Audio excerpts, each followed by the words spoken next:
Welcome to this video lecture from JMI, the Jewish Music Institute. My name is Gil Karpus, Events and Marketing Manager for the JMI. In this lecture, you're going to hear from Dr. Ilana Webster Kogen, the Yallah Senior Lecturer in Jewish Music at SOAS, University of London. Dr. Webster Kogen was the co-convenor of JMI's Yallah, Judeo-Arabic Music Conference in February 2020 that happened in London. We will now see and hear Dr. Webster Kogen's lecture entitled The Moroccan Torah, Ritual, Drama, Magic. Hi, I'm Ilana Webster Kogen, the Yallah Senior Lecturer in Jewish Music at SOAS, University of London. Thanks for joining us and for supporting the Jewish Music Institute. I'm thrilled to be able to share my most recent research with you, and I hope you enjoy listening. In December, I attended a Shabbat morning service in the western inner suburbs of Paris. The Torah reading was a complicated one that day, since it was Shabbat and Hanukkah and also Rosh Chodesh, so there were 3 scrolls, which only happens a few times per year. The first 7 ALIYAH went as normal, and then they switched scroll. They made no announcement to the congregation where they were, but my 25 years of chanting the Torah told me that we were in Numbers 28, Parashat Pinchas. The woman sitting next to me in a Chanel suit started asking around, "Où sommes-nous?" And when nobody knew, she tried to call down to her husband on the ground floor. I handed her my book and whispered in my best approximation of a French accent in Hebrew, "C'est le maftir pour Rosh Chodesh, Bamidbar 28." Amazingly, she understood, and she immediately called out the page to all the women around her, "C'est le maftir pour Rosh Chodesh, Bamidbar 28." I felt proud, not necessarily for having the answer to hand, but for nailing the code switching in 2 languages that weren't my own.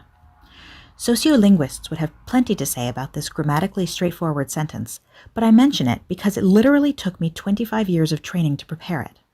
I spent my whole adolescence learning to chant Torah in the Eastern Ashkenazi style that predominates in North America and Israel, learning every weekday portion and teaching dozens of Shabbat portions. Eventually, I moved on to special readings and ta'amim like the 5 scrolls and high holiday variances. When I came to the UK, I did the same with Western Ashkenazi trop, and eventually and more recently with the Moroccan ta'amim.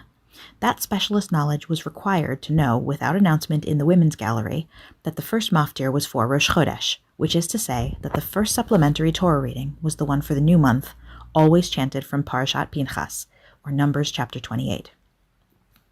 Insider knowledge was the prerequisite, but I also had to translate that information to the women around me.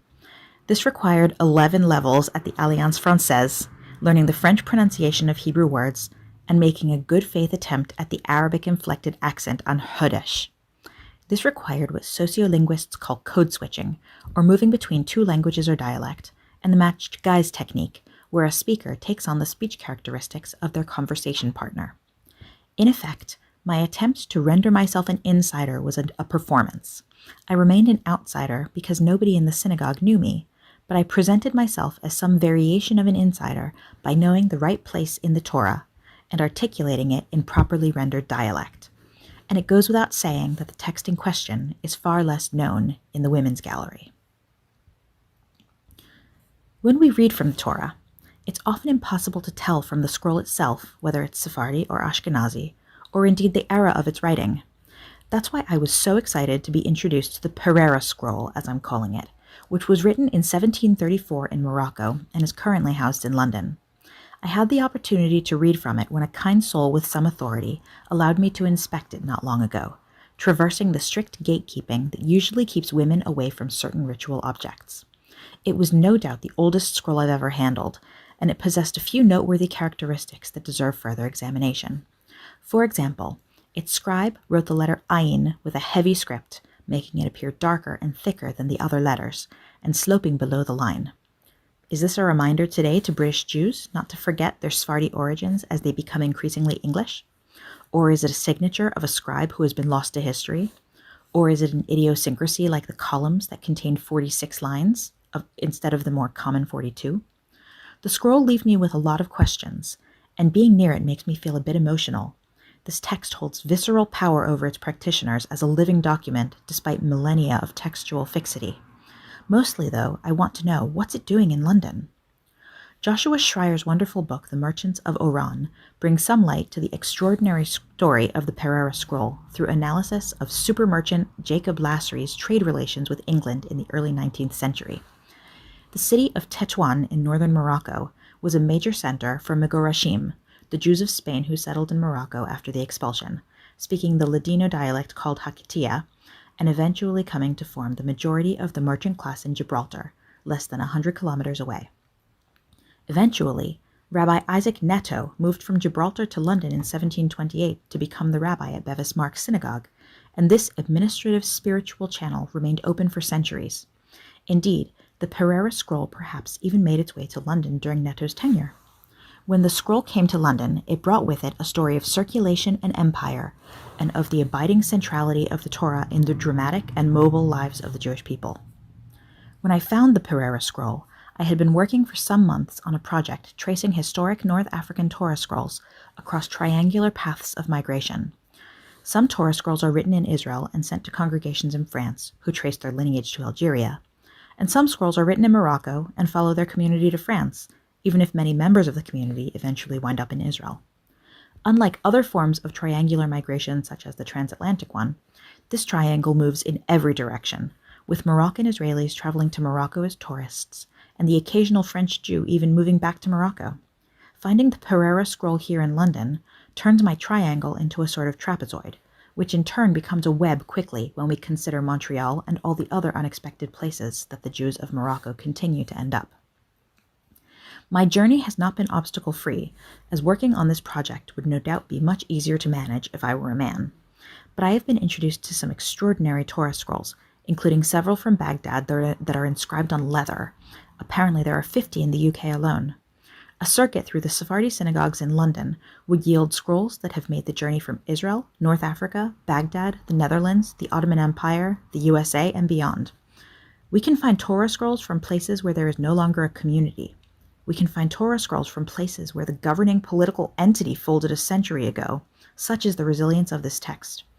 And I certainly wasn't expecting to encounter so early in my fieldwork, and in London of all places, so poignant an example of the complicated global trade in Sifrei Torah.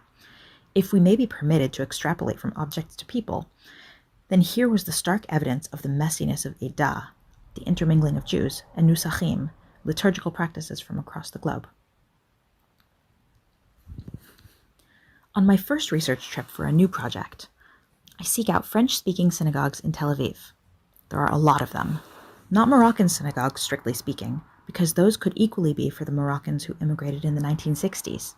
No, these synagogues are populated with the new French population of Tel Aviv, thousands of them, either Olim Chadashim or members of what's called the BOEING ALIYAH, who commute to and from France, or an even larger demographic of French Jews who rent an apartment in Israel for the summer, or keep one there, as they say, just in case. At that point in my research, I was kind of in the dark. I didn't know much Moroccan liturgy, and I attended a Friday night service, so there was no Torah reading. I followed along and eventually got the hang of the Kabbalat Shabbat liturgy, sung together, one main tune, lots of participation from children. There were only a handful of women there, and as usual, I couldn't see the teva, the elevated table for recitation, because of an imposing latticework mechitza. After the service, it felt awkward to linger. I didn't know anyone, and my French wasn't quite good enough for casual chit-chat with strangers. But as I reached the front door, I had a clear view of the Ark. I saw all of the men in the congregation huddled around it, waiting for a turn to kiss the Ark or the Torah. I have since learned that this is standard practice in many Sephardi rites, but at the time, I thought it seemed a bit, well, sometimes Ashkenazi Jews would say pagan, a term that I now realize isn't quite appropriate, but that sprang to mind then. Kissing the Torah is nothing new. The processional is part of every Torah service. But watching the long line of men waiting to kiss the Ark as the culmination of the service seemed like a new thing to me. Looking into the origins of the custom led me to the remarkable work of Israeli anthropologist Yoram Bilu, especially his work on what he calls saint impresarios, or people in Israel who host saint veneration. Moroccan Judaism, in its most folk religion form, has 656 named saints, 20% of them women, and many of their shrines still standing in Morocco. Many shrines continue to attract tourism in Tunisia. I learned that in the Atlas Mountains, Muslim women would stand in synagogue doorways and listen to the Torah reading in the belief that hearing or touching the Torah brought good luck and fertility. My experience listening to the chanting of the Torah in the Moroccan style has felt distinct to me from any other experience of the Torah, be it Ashkenazi, Sephardi, or Yemenite. The ritual is the same in many ways, identical texts and identical order of service, but with the active participation of women in the gallery, which I find highly unusual by Orthodox standards, the manifestly personal relationship with the Torah, and the long history of scrolls that often spans centuries and continents, the Moroccan Torah service is rendered in such a way as to convey drama. The service is not abided passively as it is in many traditions where the Shabbat Torah service lasts an hour. It requires active engagement, even from the members of the congregation who remain on the sidelines for all of it.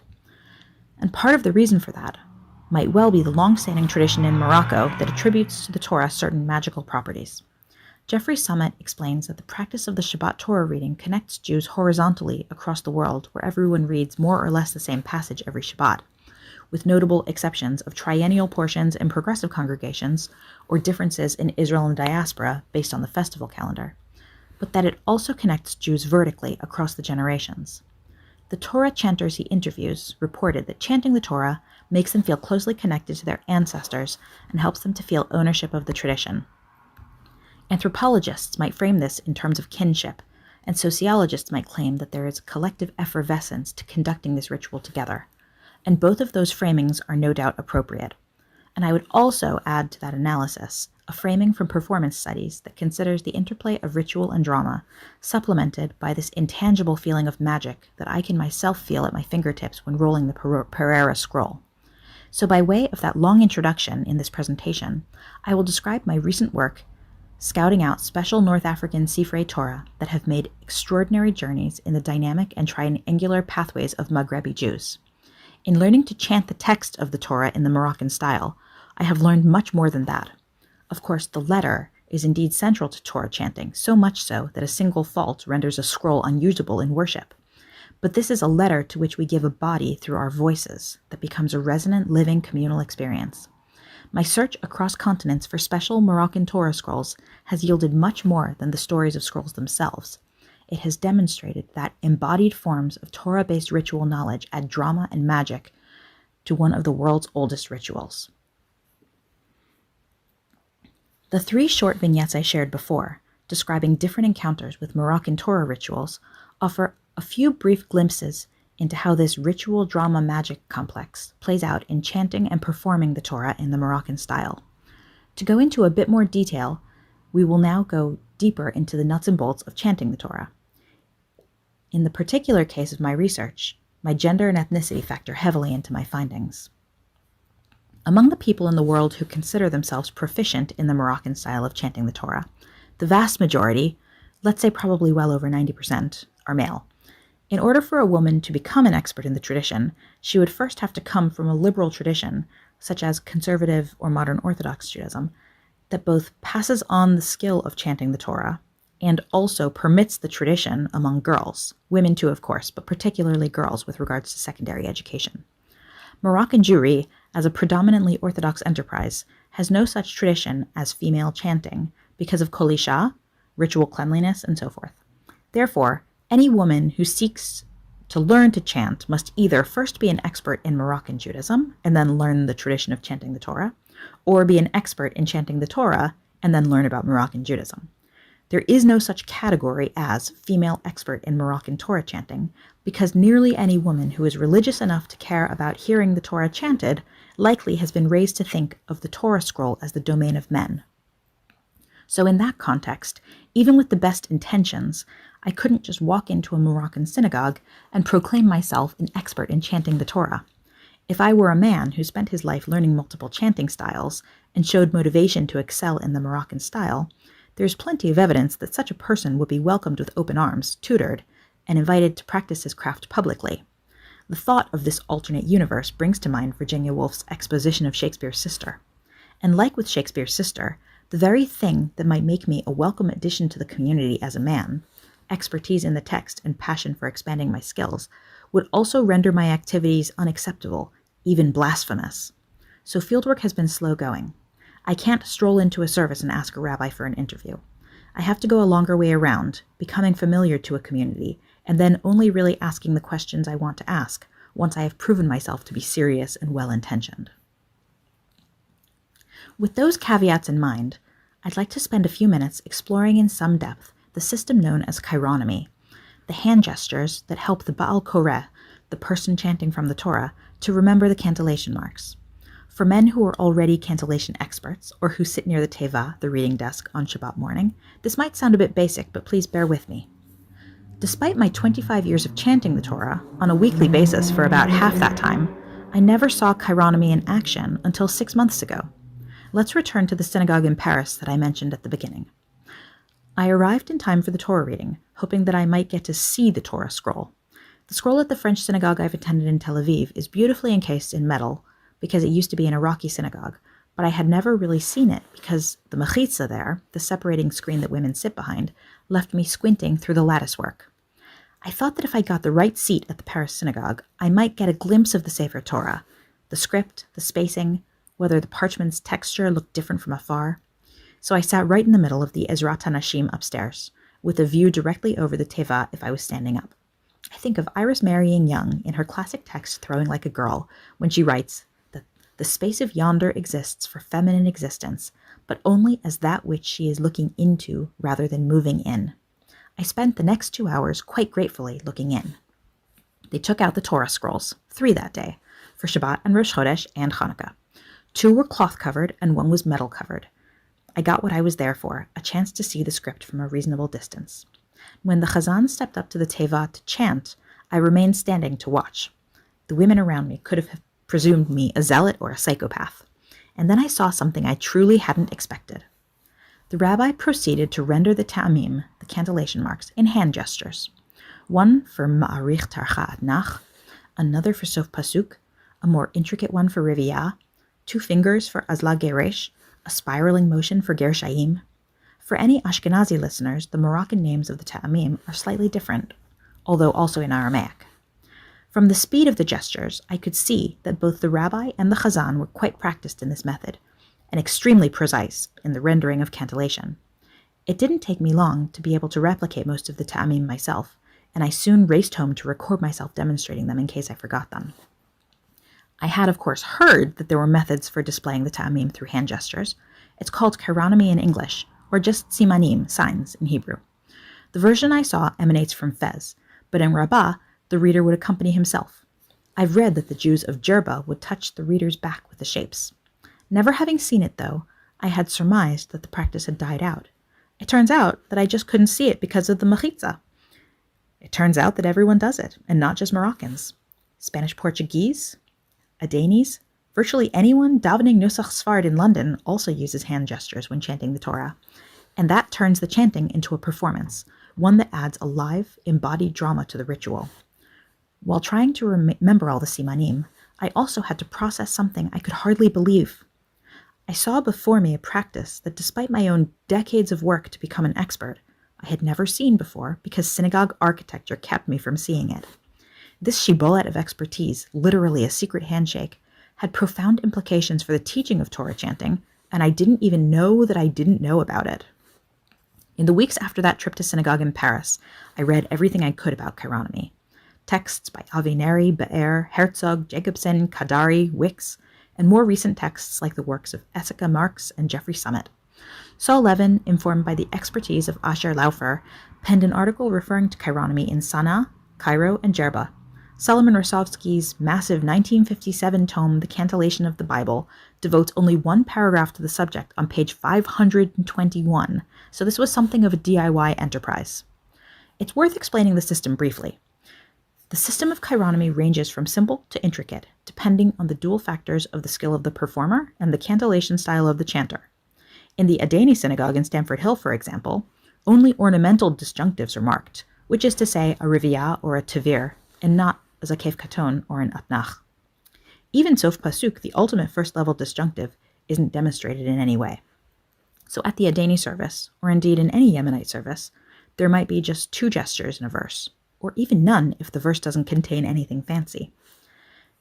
At the Moroccan synagogues I've attended in Paris, or indeed at Porat Yosef in Hendon, there is a different hand signal for each cantillation mark or ta'am, just as the chanter emphasizes clearly every note. The system is used in the Spanish-Portuguese synagogues in London, like Bevis Marks and Lauderdale Road too, but they are less systematic. one member of Lauderdale Road tells me that it is sort of improvised there. How chironomy works in practice can be illustrated by any Torah reading. Take this week's portion, Baha'alotcha. Since the opening verse contains the tetragrammaton, let's take the second verse, Numbers chapter 8, verse 2, and illustrate it gesturally. Here's how it sounds in the Moroccan style. Daber el Aharon v'amarta elav beha'alotcha et ha'nerot el mul pnei hamenorah ya'iru shivat hanerot. This verse contains nothing fancy or special like a telsha or a tevir, but it has plenty of disjunctives. The gestures to go along with this verse could vary from as few as none to as many as 6. Modeling that would offer several options, although this is only from what I've seen in the last 6 months and not the totality of Sephardi Nusach. In the Aden community congregation, since every clause contains a first-level disjunctive, or in other words, there are no fancy notes, there would be no gestures to accompany the verse. An Adeni rendition would include no simanim for this verse.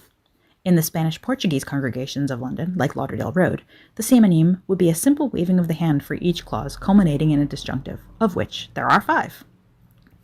And in a Moroccan synagogue, it would be more precise. 3 different gestures done a total of 5 times. 1.